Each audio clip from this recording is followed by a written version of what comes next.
Los seres humanos, como lo he dicho en otras ocasiones, no tomamos de la naturaleza como la naturaleza nos da, sino que transformamos la naturaleza para poder apropiarnos de ella.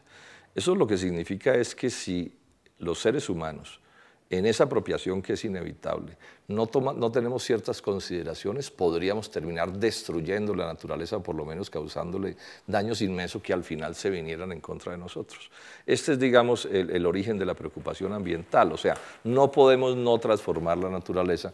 pero al mismo tiempo es cómo transformarla con ciertas precauciones que no la deterioren en materia gravísima. Y esto es lo que explica las preocupaciones ambientales.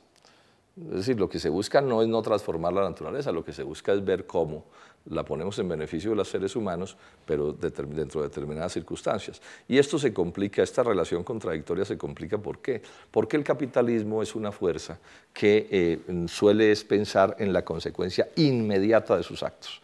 Y lo principal en lo inmediato de los actos del capitalismo es obtener la máxima ganancia, es la codicia. Es decir, detrás de la ganancia en el capitalismo siempre habrá quien esté dispuesto a hacer casi que cualquier cosa, inclusive actos criminales, abiertamente criminales, con tal de ganarse una plata. De ahí que entonces no pueda haber una relación armónica entre la sociedad y la naturaleza si el Estado no es un Estado fuertemente intervencionista, en este caso del que estamos hablando, estableciendo controles, condiciones, reservas, bueno, muchísimas formas de intervención que cuiden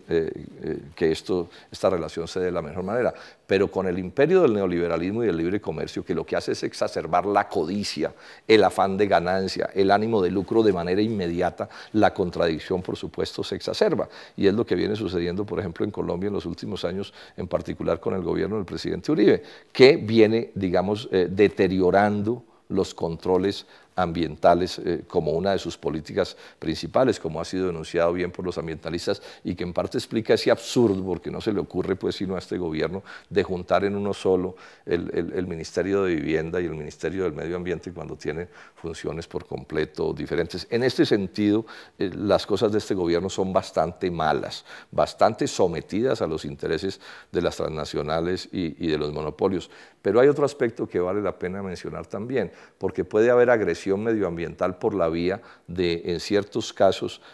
impedir cualquier usufructo de la naturaleza. No se debe perder de vista que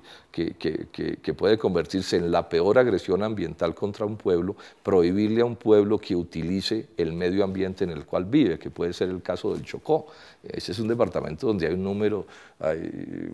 enorme de colombianos y hay que encontrar la manera, no para paralizar la actividad porque se morirían de hambre esos compatriotas, sino cómo lograr su relación con el medio ambiente a partir de transformarlo y utilizarlo, pero al mismo tiempo sin llegar a extremos que pueden estar también calculados en beneficio de las transnacionales y de los monopolios que de otra manera se interesan, por ejemplo, por los asuntos de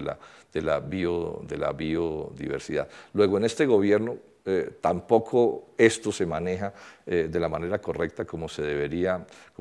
manejar, y concluyamos diciendo que en las normas del Tratado de Libre Comercio pues queda claro que se abre una tronera de deterioro medioambiental inmenso porque nada lo controla y sabemos que el daño ambiental es un instrumento de la competencia en los tiempos de la globalización, o sea, entre usted menos costos ambientales tenga, es decir, más daños ambientales produzca, mejor podría ser competitivo a la hora de producir mercancías y a la hora de atraer inversionistas. Pero también puede suceder que con el pretexto de lo ambiental se arruinen productores para facilitar importaciones de ciertos productos. Luego, aquí hay un tema bien complejo que hay que atender con toda seriedad y con todo rigor, cosa que no hace de ninguna manera el gobierno nacional.